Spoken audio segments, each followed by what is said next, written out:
Good evening, children. Good evening, children. Fifth standard science. Second லெசன்ல நம்ம matter and materials அப்படிங்கிற lesson தான் பார்த்துட்டு இருக்கோம் இல்லைங்களா? பருப்பொருட்கள் மற்றும் மூலப்பொருள்கள் அப்படிங்கிற பாடம் தான் பார்க்கிறோம். பாடத்துக்கு முன்னாடி ஒரு சின்ன கதை பார்க்கலாம். எதோடு நமக்கு தொடர்புடையது அப்படின்னு சொன்னா திருக்குறள் 664. இந்த குறளினுடைய எண் வந்து 664 குறள்.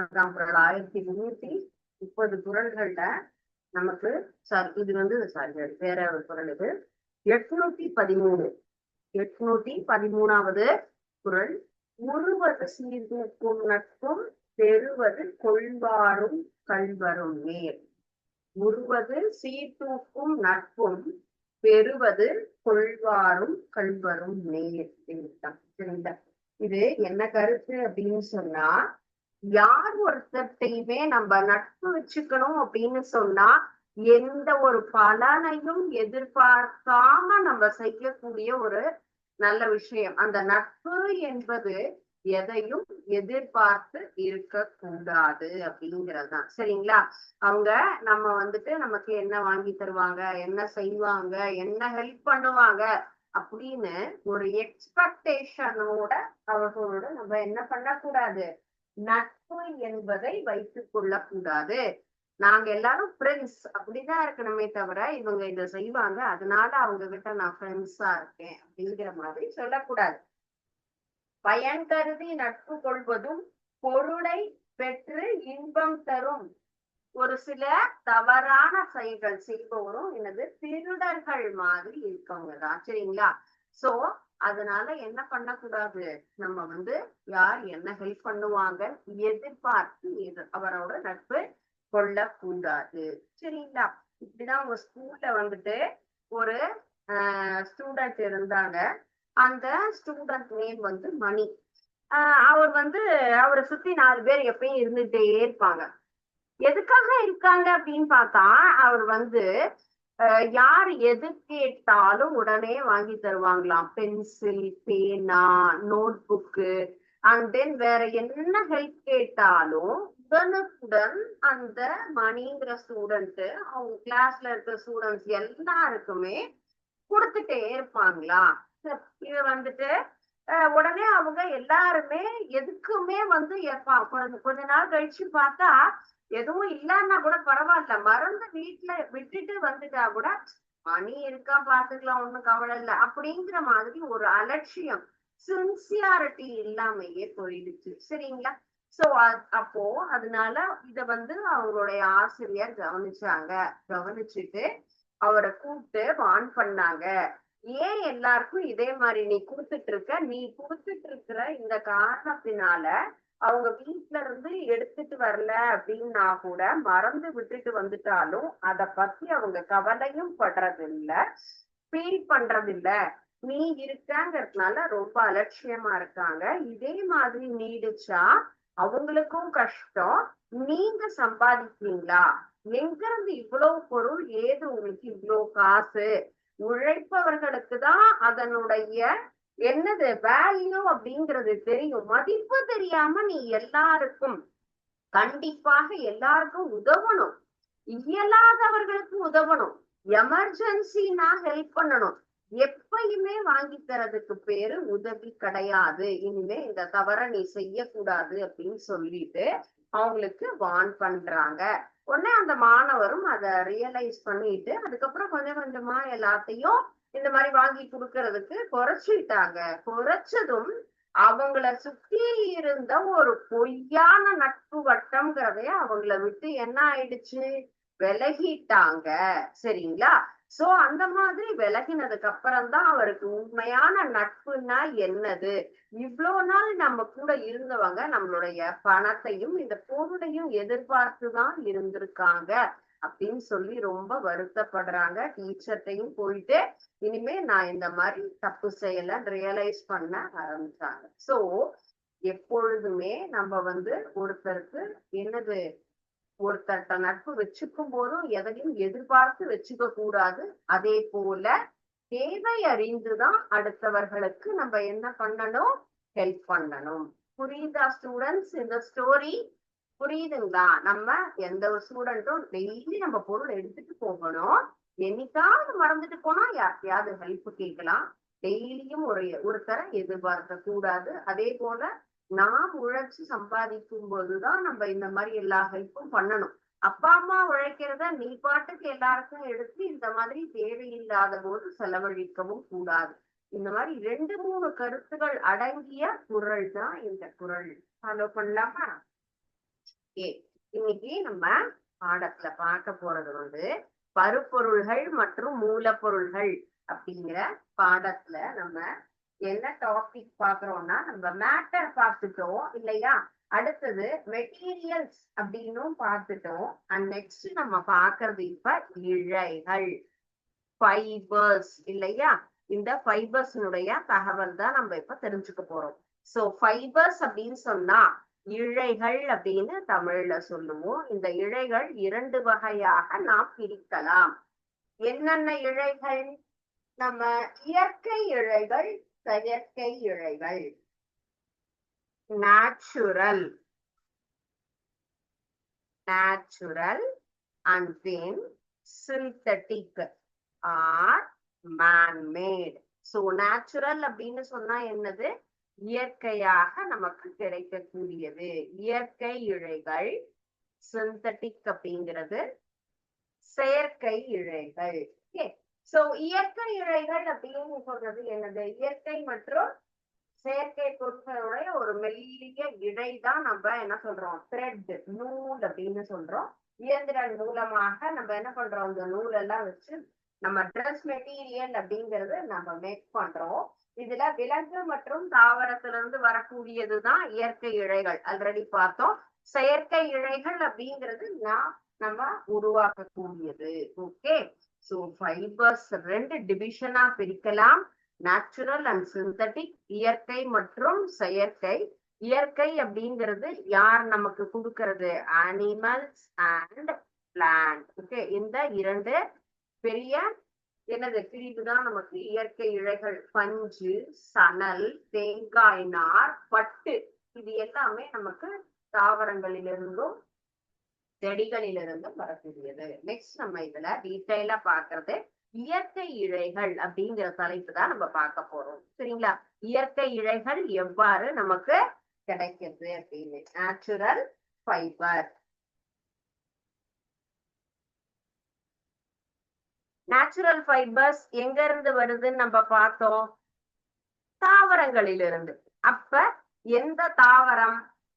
காட்டன், பருத்தி அப்படின்னு சொல்லுவோம் இல்லைங்களா? இயற்கை இழைகள் அப்படிங்கிறது நமக்கு தாவரங்களிலிருந்து வரக்கூடியது. ஒரு பஞ்சு எவ்வாறு நமக்கு ஒரு ஆடையாக உருவாகிறது அப்படிங்கிறதான் நம்ம பார்க்கலாம். ஓகே, சோ பருத்தி செடி நீங்க எல்லாம் பார்த்திருக்கீங்களா? உங்க வீட்டுல எல்லாம் யார்கிட்டயாவது உங்க தோட்டம் அந்த மாதிரி எல்லாம் இருந்து நீங்க பருத்தி செடி போட்டு பார்த்திருக்கீங்களா? சோ பருத்தி செடி, காட்டன் பிளான்ட் அப்படிங்கிறது என்ன சைஸ்ல இருக்கும்னு உங்களுக்கு தெரியுமா? ஒரு நெல்லு, கம்பு அதெல்லாம் என்ன இருக்கும்? ஒரு 3 அடி, 4 அடி, 5 அடி இந்த மாதிரிதான் இருக்கும் இல்லையா? 5 feet லெவல்ல. சோ அதே போல இந்த பருத்தி செடியும் 5 to 6 feet ஹைட் இருக்கக்கூடியது. 5 to 6 feet. ஃபீட்னா என்னது? அடி. சோ பருத்தி செடியினுடைய உயரம் என்ன? பருத்தி செடி தாவரமாகப்பட்டது 5 to 6 அடி உயரம் வளரக்கூடிய ஒரு செடி. சோ இது எந்த மாதிரியான மண்ணுல வளரும் அப்படிங்கிறது நமக்கு தெரியணும். மண்ணுனா மணல் இருக்கு, அதே போல களிமண் இருக்கு, வண்டல் மண் இருக்கு, கரிசல் மண் இருக்கு, மாதிரி பல வகையான மணற்பகுதிகள் இருக்கு இல்லையா? சோ எந்த பகுதியில இது வளரும்? இந்த செடியாகப்பட்டது வளரக்கூடிய பகுதி வண்டல் மண் அல்லது கரிசல் மண் அப்படின்னு நம்ம சொல்லுவோம். சோ ஒவ்வொன்றுக்கும் அந்த மண்ணாகப்பட்டது அதனுடைய தன்மை அப்படிங்கிறது நமக்கு மாறும். பிளாக் சாயில் அப்படின்னு சொல்றதுதான் என்னது? கரிசல் மண். அந்த மண்ணினுடைய கலர் ஆகப்பட்டது கலர் நமக்கு எப்படி இருக்கும்? இதே மாதிரி கருப்பு கலர்ல இருக்கக்கூடியது. And next one is alluvial soil. Alluvial soil அப்படிங்கிறது தான் பண்டல் மண் அப்படிங்கிற பகுதி. சோ இந்த தன்மை ஃபர்ஸ்ட் ஒன்னு 5 அடியில இருந்து 6 அடி வரைக்கும் வளரக்கூடியது. அடுத்தது எந்த மணற்பாங்கான பகுதியில கரிசல் மண் அல்லது வண்டல் மண் பகுதியில வளரக்கூடியது. காட்டன் பிளான்ட் அப்படிங்கிறது நமக்கு என்ன இருக்கும், சின்ன சின்ன சின்ன பருத்தி உருண்டைகளை நமக்கு என்ன கொடுக்கும், அந்த வெடிக்கக்கூடிய ஒரு தன்மையோடு இருக்கக்கூடிய சின்ன பால். சரியா, நம்ம இப்ப எப்படி சின்ன சின்ன காய் எல்லாம் காய்க்குது இல்ல, இப்ப வெண்டைக்காய் அப்படின்னு சொன்னா இப்படிதான் இருக்கும், நீங்க பாத்திருப்பீங்க இல்லையா, வெண்டைக்காய் இந்த மாதிரி இருக்கும். சோ இது ஒரு செடியிலேயே அப்படியே விட்டுட்டீங்க அப்படின்னு சொன்னா இது ஓப்பன் ஆகி அதுல இருக்கிற சீடை பார்க்கலாம். அது லேடிஸ் ஃபிங்கராவும் இருக்கலாம், ட்ரம் ஸ்டிக்காவும் இருக்கலாம். என்ன ஆகும், வெடிச்சு அதுல இருக்கக்கூடிய சீடாகப்பட்டது தானாகவே சிதறி அடுத்த செடியை உருவாக்கக்கூடிய ஒரு நிலையம். அது போல இந்த காட்டன் அப்படிங்கிறதும் நமக்கு எப்படி இருக்கும், ஒரு சின்ன சீட் லைக் இருக்கும். அந்த சீடுக்குள்ளார நமக்கு என்ன இருக்கும், காட்டன். வெடிக்கும் பொழுது அந்த விதையிலிருந்துதான் நமக்கு பஞ்சு அப்படிங்கிறது கிடைக்குது. சரிங்களா, சோ பஞ்சுங்கிறது பருத்தி செடியில இருக்கக்கூடிய சின்ன சின்ன காய்கள் இருக்கும். அது என்ன, மேல அது நல்ல பூவா வந்து பூவுல இருந்து காயாக அந்த மாறி அந்த காய் வெடிக்கும் பொழுதுதான் நமக்கு என்ன கிடைக்குது, பஞ்சு அப்படிங்கிறது கிடைக்குது. நல்லா வெடிச்சு வெள்ளை, அது என்ன கலர்ல இருக்கும், நமக்கு ஒயிட் த்ரெட். நமக்கு அந்த என்ன கலர்ல இருக்கக்கூடியது, வெண்மை நிறத்துலதான் அந்த பஞ்சாகப்பட்டது இருக்கும். சோ இப்போ பருத்தி அப்படின்னு சொன்னா ஃபர்ஸ்ட் இனிஷியலா என்ன, அந்த செடியினுடைய உயரம் என்ன, எந்த மணற்பாங்கான பகுதியில அது வந்து வளர்ந்திருக்கும், அது எப்படி உருவாக்குது அப்படிங்கிறதுதான். அந்த செடியில இருக்கக்கூடிய பூ மலர்ந்து காயாக மாறி வெடித்து நமக்கு பஞ்சு போன்ற அந்த இழைகளை கொடுக்குது அப்படின்னு சொல்லலாம். அந்த வெள்ளை இழைகளை வந்து என்ன இருக்கு, உள்ள இருக்கக்கூடிய இந்த காட்டன் அப்படின்னு ஃபுல்லா நம்ம சீடு என்ன இருக்கும், சூழ்ந்து இருக்கும். இப்போ ஒரு வாழைப்பழம் பழுக்குது அப்படின்னு சொன்னா வாழைப்பழம்ங்கிறது வாழைப்பழ தோலுக்குள்ளாரதான் இருக்கு, அதை முறிக்கும் பொழுது நமக்கு பழம் அப்படிங்கிறது கிடைக்குது இல்லைங்க. அது போலதான் இந்த சீடு, இது என்னது, நமக்கு வந்து காட்டன் சீடு விதை.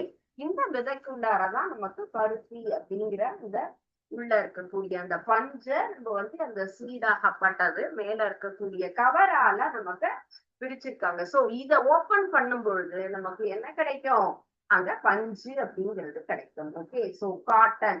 நெக்ஸ்ட் இது 3 ப்ராசஸ்ல போகும், spinning, spinning, yarn to fabrics. இந்த 3 ப்ராசஸ், விதை நீக்குதல், நூற்றல், நூலில் இருந்து துணி உருவாதல்.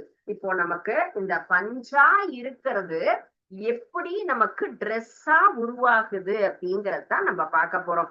நமக்கு வந்துட்டு மிஷின்ல நெய்யறாங்கன்னு தெரியும், ஆனா எப்படி அது உருவாகிறது அப்படிங்கிறது தான் நம்ம பார்க்க போறோம்.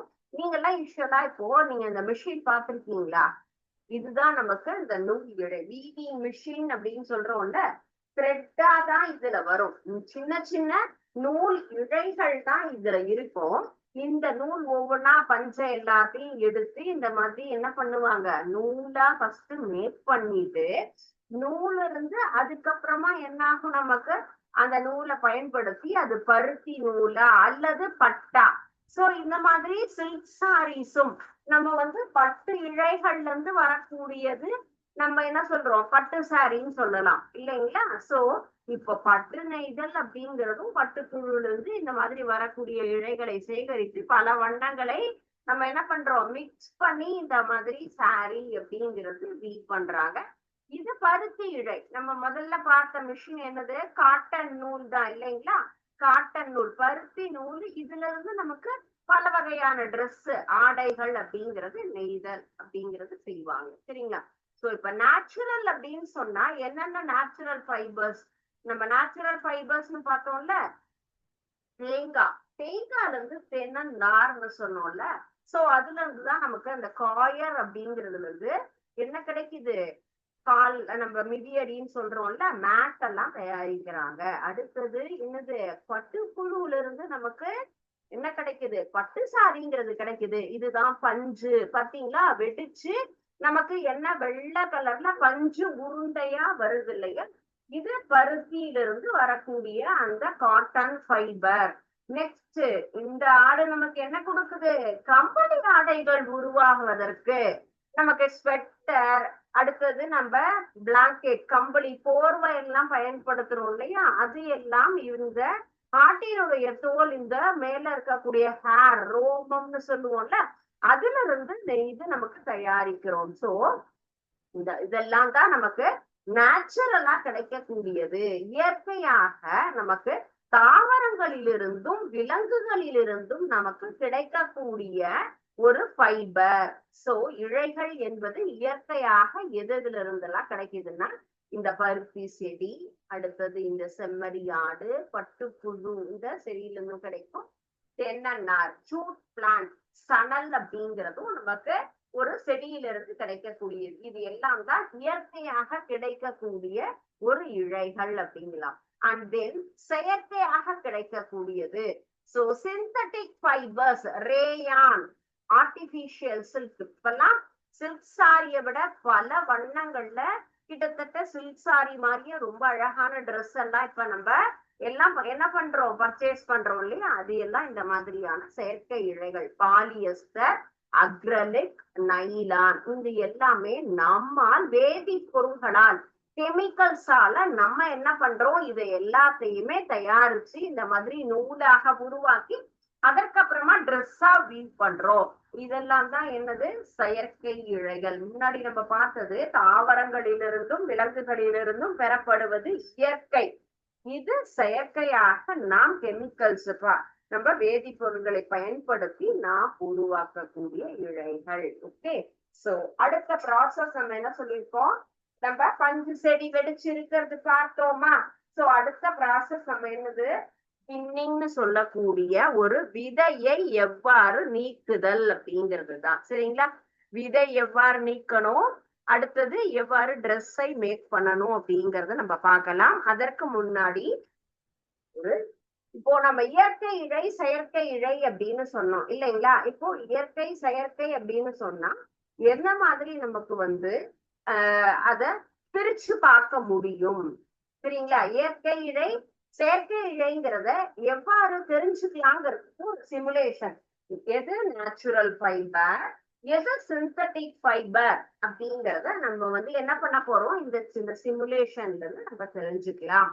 என்னெல்லாம் கொடுத்திருக்காங்க? காட்டன், புல், பாலியஸ்டர், நைலான். இது ஸ்பிரிட் லேம்ப். ஸ்பிரிட்ங்கிறது இந்த விளக்கு எரிவதற்காக விடக்கூடிய அந்த ஒரு திரவம். காட்டன் பஞ்சு, இது போர்சப்ஸ், இது எடுத்து வைக்க லைட்டர். சோ இந்த மெட்டீரியல்ஸை பயன்படுத்தி இந்த சிமுலேஷன் நம்ம இப்ப பார்க்க போறோம்.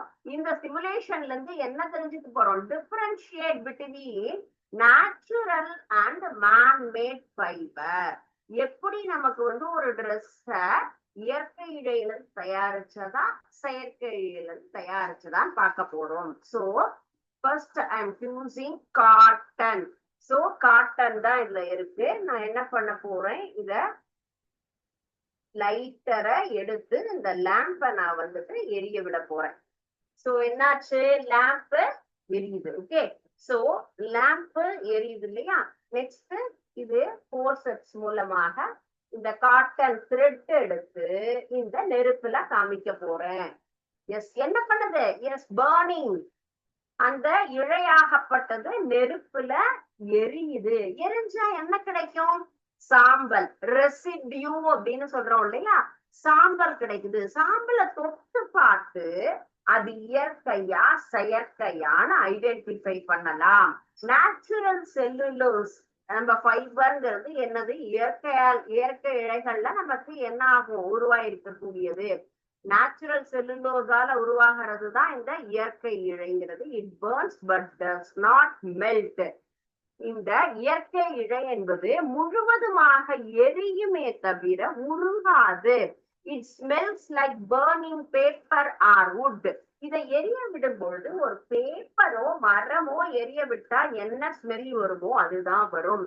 ரெசிடியூங்கிறது ஃபைன் கிரே, அதனுடைய சாம்பல்ங்கிறது நல்ல ஒரு கிரே கலர்ல இருக்கக்கூடியது. Okay, next I am selecting polyester. Polyester இழைய நான் எடுத்துட்டு இருக்கேன். சோ அதையும் நம்ம என்ன பண்றோம்? இந்த விளக்க ஆன் பண்ணிட்டு இந்த பாலியஸ்டர் இழைய நான் நெருப்புல காமிக்கும் பொழுது என்ன ஆகுது பாருங்க. எஸ், நல்லா எரியுது. எரிஞ்சு என்ன வருது நமக்கு? அதுல இருந்து சாம்பல் வருதா? இல்ல.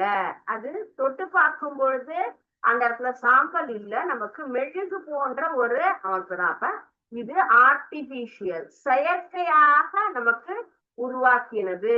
So shrinks from heat, melt, burns and drip. நம்ம பாலியஸ்டர் ட்ரெஸ்ல எல்லாம் நெருப்பு பட்டா அப்படியே சுருங்கும். நீங்க வேணா பட்டாசு வெடிக்கும் போது அடுப்பு விட்ட தெரியாம ஒரு பொறி நெருப்பு பட்டுதுன்னா அது அப்படியே அந்த இடத்துல ஓட்டையா ஒரு மாதிரி சுருங்கி போறத பார்த்திருக்கலாம். அதுதான் நமக்கு செயற்கை இழை. Produces black smoke. என்ன ஆகும்? கருப்பா புகை வரும். அந்த சாம்பல், அந்த ஹார்ட் கிரீம் அல்லது பிளாக் கலர் வித் அது என்ன ஆகும்? நம்ம சாம்பலை நைஸா இல்லாம கருப்பு கலர்ல இருக்கும். அது என்ன கலர்ல இருக்கும் பார்த்தோம்? கிரே கலர்ல இருக்கும்னு பார்த்தோம் இல்லைங்களா? சோ நெக்ஸ்ட் நான் வந்துட்டு உள் எடுத்துட்டு இருக்கேன். கம்பளி இழை. கம்பளி என்பது என்னதுப்பா? இயற்கையா செயற்கையா? இயற்கையா செயற்கையாமா? நேச்சுரல் ஒன்லி இல்லையா? நமக்கு இயற்கை இழைக்கு எடுத்துக்காட்டுதான் கம்பளி. செம்மறி ஆட்டுல இருந்து வருது இல்லையா? சோ அதனுடைய சாம்பல் எப்படி இருக்கும்? நமக்கு நார்மலா கிரே கலர்ல இருக்கக்கூடியது உள் அப்படிங்கிறது. ஓகே, சோ இதனுடைய சாம்பல் எப்படி இருக்கு? நமக்கு நேச்சுரல் புரோட்டீன் ஃபைபரால உருவாக்கப்பட்டது. அது செல்லுலோஸ், இது புரோட்டீன். நல்லா எரியுது, மெல்ட் ஆகல. நல்லா நமக்கு வந்து ஸ்மெல் வந்து ஒரு சாதாரணம். ஏன்னா அது ஹேர் தானே, அதனுடைய முடிங்கிறதுனால ஹேர் எரியிற ஸ்மெல் வரும். பிளாக் கலர்ல இருக்கக்கூடிய ஒரு பவுடர் மாதிரி கிடைக்குது. Next one is nylon. So nylon அப்படிங்கறத நான் செலக்ட் பண்ண போறேன். சோ நைலான் நம்ம செலக்ட் பண்ணும்போது நைலான் எவ்வாறு வருதுன்னு பார்ப்போம். சோ ஆல்ரெடி இதுல என்ன பண்றாங்க? நமக்கு எரிய விட்டுருக்காங்க இல்லையா? எரிய விடும்போது நமக்கு என்ன தெரியுது? இது அது இன்னும் எவ்வாறு கருப்பா எரியுது அப்படிங்கிறத பாருங்க. சோ பார்த்துட்டு அதனுடைய ரிசல்ட் என்ன, அதனுடைய சாம்பல் என்ன மாதிரி இருக்கு, என்ன கலர்ல இருக்கு. பிகாஸ் நைலான் அப்படிங்கிறது என்னது? நமக்கு ஃபுல்லுமே அது செயற்கை இழைகள் இல்லையா? செயற்கை இழை அப்படிங்கும் போது அந்த நமக்கு அதுல இருந்து வரக்கூடிய அந்த இழையாகப்பட்டது என்ன கலர்ல எரியுது, எப்படி அது வருதுன்னு பார்ப்போம் இருங்க. எஸ்,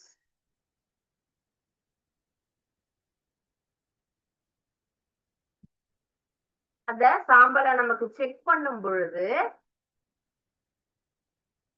நமக்கு வந்து நல்ல ஒரு கிரே கலர் சாம்பல் மாதிரி இல்லாம ஆர்டிபிஷியலா தயாரிச்சது nylon. Artificial fibre shrinks from heat. என்ன ஆகும்? சுருங்குமே தவிர, மெல்ட் ஆகுமே தவிர சாம்பல் அப்படிங்கிறது நமக்கு பியூரா கிடைக்காது. Hot cream or black colour பீட்ஸா இருக்கும். அது என்ன பண்ண முடியாது? cannot be crushed. சோ இப்ப என்ன நம்ம இந்த சிமுலேஷன்ல இருந்து தெரிஞ்சுக்கிட்டோம்? ஆர்டிபிஷியல் ஃபைபருக்கும் நேச்சுரல் ஃபைபரும் எப்படி நம்ம டிஃபரன்ஷியேட் பண்ணலாம் அப்படிங்கறதான் தெரிஞ்சுக்கிட்டோம். ஓகே, சோ இன்னைக்கு பார்த்த டாபிக் என்னப்பா? நம்ம நேச்சுரல் ஃபைபர்னா என்ன, சிந்தட்டிக் ஃபைபர்னா என்ன, எப்படி நம்ம அதை பிரிச்சு பார்க்கலாம், அந்த செடி காட்டன் பிளான்ட பத்தினா ஒரு பேசிக் கான்செப்ட் இதான் தெரிஞ்சுக்கிட்டோம் இல்லைங்களா? ஓகே, இந்த விதை நீக்குதல் அடுத்தது நம்ம அடுத்த ப்ராசஸ் எல்லாமே என்ன பண்ணலாம் நெக்ஸ்ட் கிளாஸ். நியூட்ரல், அது வந்து துணி எவ்வாறு உருவாகுதுங்கிறத அடுத்த கிளாஸ் நம்ம பார்க்கலாம். இப்போ இது வரைக்கும் பார்த்ததுல உங்களுக்கு ஏதாவது டவுட் இருக்கா? டவுட் இருந்தா கேட்கலாம். அதர்வைஸ் நம்ம இப்போ என்ன பண்ண போறோம்? இந்த செஷன்ல பார்த்தது பிளஸ் இதுக்கு முன்னாடி இந்த லெசன்ல பார்த்த ஒரு லெசன் டாபிக்ல இருந்து நம்ம சின்ன டெஸ்ட் எழுதலாமா? செகண்ட் டெஸ்ட் உங்களுக்கு இது lesson number matter and materials, பருப்பொருட்கள் மற்றும் மூலப்பொருட்கள். சரிங்களா? ரொம்ப எளிதான கேள்விகள் தான். நம்ம எல்லாமே ஈஸியா டிஸ்கஸ் பண்ண கான்செப்ட் தான். First question, matter can exist in that states 3, 4 or 5. பருப்பொருள்கள் சாரி எத்தனை இயற்பியல் நிலைகளில் காணப்படுகின்றன? டேஷ் இயற்பியல் நிலை 3, 4, 5. எத்தனை வகையாக நம்ம மேட்டர் அப்படிங்கிறத பிரிக்கலாம்? பருப்பொருட்கள்ங்கிறத எத்தனை நிலைகளாக நம்ம பிரிக்கலாம் அப்படிங்கிறது தான் question. Okay, and next one, second question. Dash have definite shape, size and value. Liquid, solid, gas. Dash குறிப்பிடத்தக்க உருவம், வடிவம் மற்றும் கன அளவை பெற்றிருக்கும். திரவமா, திடப்பொருளா, வாயுவா? எந்த பொருள் நமக்கு சரியான உருவ வடிவத்தையும் கன அளவையும் கொண்டிருக்க கூடியது? இதுதான் நம்ம 3 வகையான பொருள்கள் என்ன, நம்ம சாலிட், லிக்விட், கேஸ் அப்படின்னு பாக்குறோம். அதுல சரியான உருவம், வடிவம், கன அளவு இருக்கக்கூடியது லிக்விடா, சாலிடா, கேஸா? கண்டிப்பா உங்களுக்கு எல்லாருக்குமே இதுக்கெல்லாம் ஆன்சர் தெரியும். சோ நீங்க சரியான ஆப்ஷன் கொஸ்டின் நம்பர் எழுதி ஆப்ஷனை சூஸ் பண்ணி எழுதணும். ஃபுல் மார்க் வாங்கணும். எந்த டெஸ்டா இருந்தாலுமே எப்பயுமே நம்ம என்ன பண்ணணும், ஃபுல் மார்க் செக்யூர் பண்ணணும் அப்படிங்கிற ஒரு ஆம்பிஷனோட தான் எழுதணும். சரிங்களா? Third question, liquid molecules are dash packed. Liquid molecules are dash packed very closely, very loosely and loosely.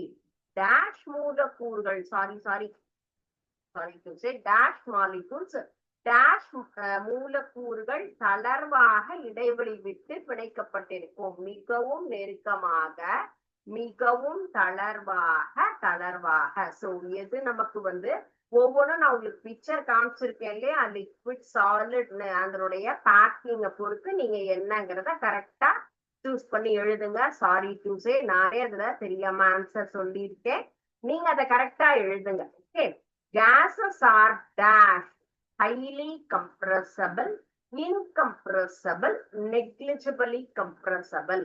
Highly compressible, incompressible, negligibly compressible.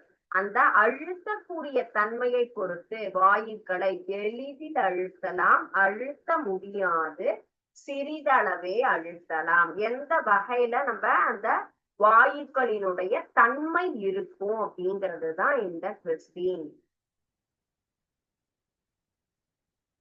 Fifth question.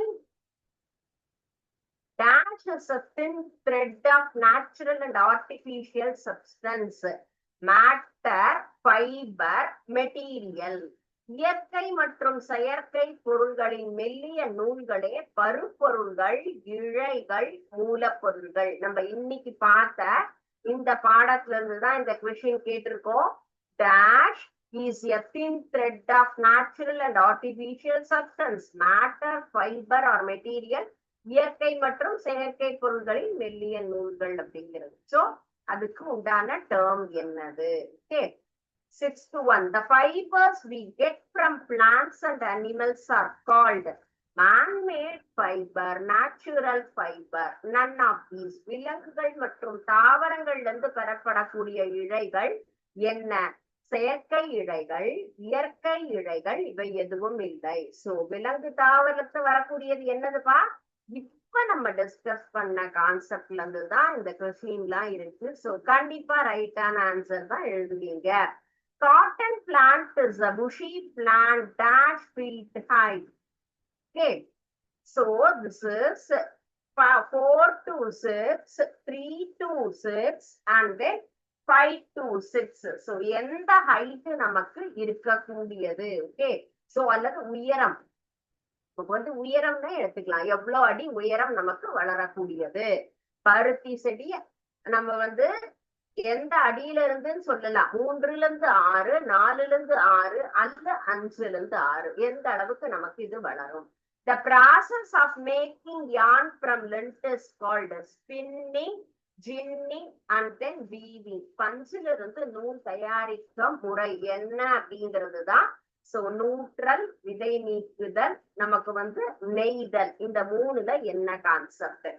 So rayon, nylon are the examples of natural, artificial, none of these. So என்னது? இயற்கையா, செயற்கையா, இவை எதுவும் இல்லையா? இந்த 3ல என்னது? So அதுதான் 9th question.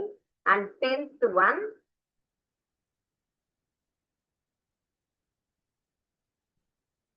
There are dash processes to make cotton yarn from cotton fiber. 3, 4 or 2. பருத்தி இழைகளிலிருந்து நூல்களை தயாரிக்க எத்தனை முறைகள்? 3, 4, 2. இதுல என்னங்கிறத சூஸ் பண்ணும். இதுலயும் நம்ம எத்தனை ப்ராசஸ் அப்படிங்கறத நம்ம இப்பதான் பார்த்தோம் இல்லையா? அந்த எண்ணிக்கை தான் நம்ம கொஸ்டினா கேட்டிருக்கோம். ஸோ ரொம்ப சிம்பிளான கொஸ்டின்ஸ், 1 or 2 கொஸ்டின்ஸ்க்கு அதுலயே இருந்தது. ஸோ நீங்க ஆனா கரெக்டா சூஸ் பண்ணி என்ன பண்ணுங்க, சரியான பதில யோசிச்சு தெளிவா எழுதுங்க. ஓகே, இன்னைக்கு பார்த்த அந்த கான்செப்ட் வீட்ல படிச்சுட்டு வாங்க. ஏதாவது டவுட் இருந்ததுனாலும் நம்ம நெக்ஸ்ட் கிளாஸ் டிஸ்கஸ் பண்ணலாம். ரிமைனிங் பார்ட்ட நம்ம அடுத்த கிளாஸ்ல கண்டினியூ பண்ணலாம். Okay, thank you students. வாழ்க பாரதம், வெல்க தமிழ்.